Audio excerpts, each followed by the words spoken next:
Well, that's definitely the kind of riding I see myself doing, but I guess I'd like a bit of room to try something more challenging if I ever wanted to. Yeah, exactly. I think that bike is going to be perfect for you. And like you said, you can grow into it as you want to try different things further down the line. I'll talk to you later. Bye. I just got off the phone with my friend and he's thinking about buying his first adventure motorcycle. In that conversation, we uncovered some gems about bike selection and some unforeseen expenses that come with adventure riding. So today we're going to break those down and help you avoid any of the traps that you might fall into when selecting your first adventure motorcycle setup. We must of course start by discussing which motorcycle to choose. After all, adventure motorcycle riding without the motorcycle is essentially just, I don't know, hiking? There are a few categories to think about when selecting your bike. The type of riding that you want to do, the brand and the style of the bike, and of course your budget. Type of riding is of course the most important category to think about when selecting your bike. And there's no right way to take an adventure, but instead lots of different ways. Are you going to be hammering out long days on the highway? Are you going to be smashing through the dense single track forests?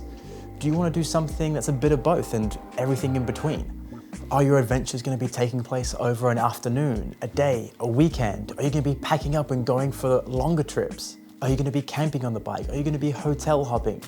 This is the first and the biggest trap that most people fall into, simply just not being honest about the kind of riding that they're going to be doing.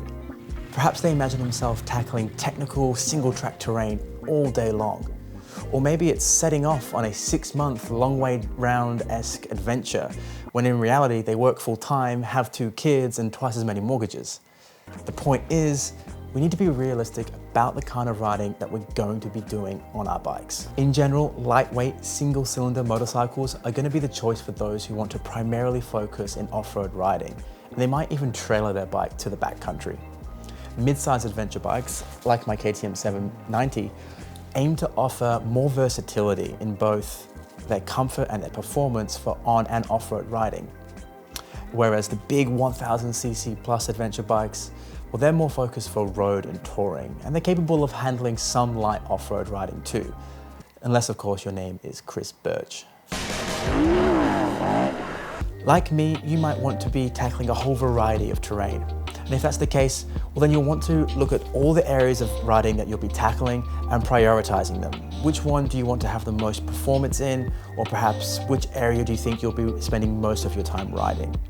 Just remember that we can always look to the aftermarket to fix a bike's shortfall.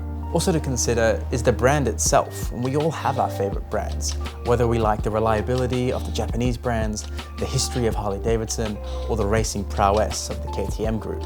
Now, of course, this won't be the major deciding factor of which bike you choose, but it might influence your shortlist. Your budget will be the next determining factor for which bike you select, and it's also the culprit for our next set of traps. You need to consider a whole series of other expenses that come with owning an adventure motorcycle. The gear we wear is equally as important as the bike that we ride.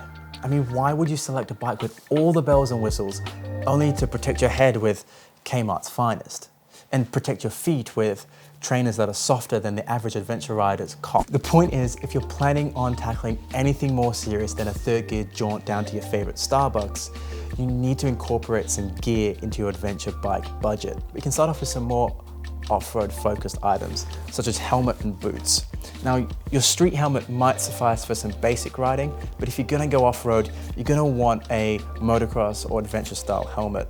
I've got this motocross one here, and I opt for this because it has just so much more airflow than your regular road riding helmet. Off-road boots are so important too, and I've seen too many people suffer from broken feet and ankles from wearing incorrect off-road boots.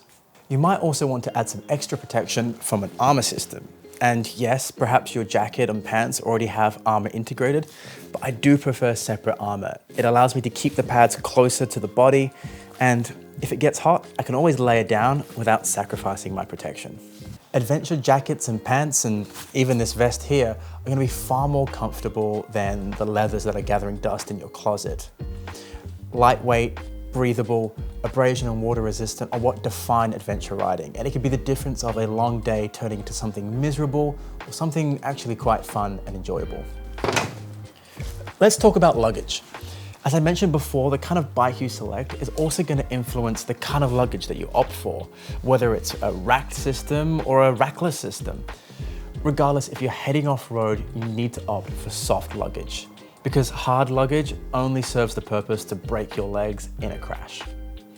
Now, the advantages of a rack system is that it's going to provide you with some extra security, and it's also going to provide a more convenient access to your luggage too, with a whole range of volumes of luggage that you can opt for. The disadvantage, of course, is going to be the cost and the extra weight and the width that it adds to the bike. On the other side of the scale, the rackless system, like this here, it's going to be great for those who want a lightweight option. It keeps the bike nice and narrow, and it also provides a really convenient on and off mounting system. The disadvantages of this, of course, are going to be the lack of security and, of course, the lack of convenience in comparison to the rack system. It's just a little bit harder to access your luggage with this option here. Clearly, there is a lot more that goes into an adventure bike setup, more than just the motorcycle itself. So don't rush off and go and buy your fancy new two-wheeled machine and fall into the traps that many people do. Take the time to consider the kind of riding that you want to do. Consider the luggage and the gear that you'll need and incorporate that into your budget. And finally, be sure to save some extra cash for the trips, the fuel, and the accommodation ahead. And if you are in the market for a new adventure motorcycle right now, I highly recommend you check this video right here. In this video, I break down some nifty accessories that are really going to help with making your bike a little bit more comfortable, help with the bike protection, and offer a really nifty solution for storing your valuables whilst you're out on a ride. All right, check it out. Bye.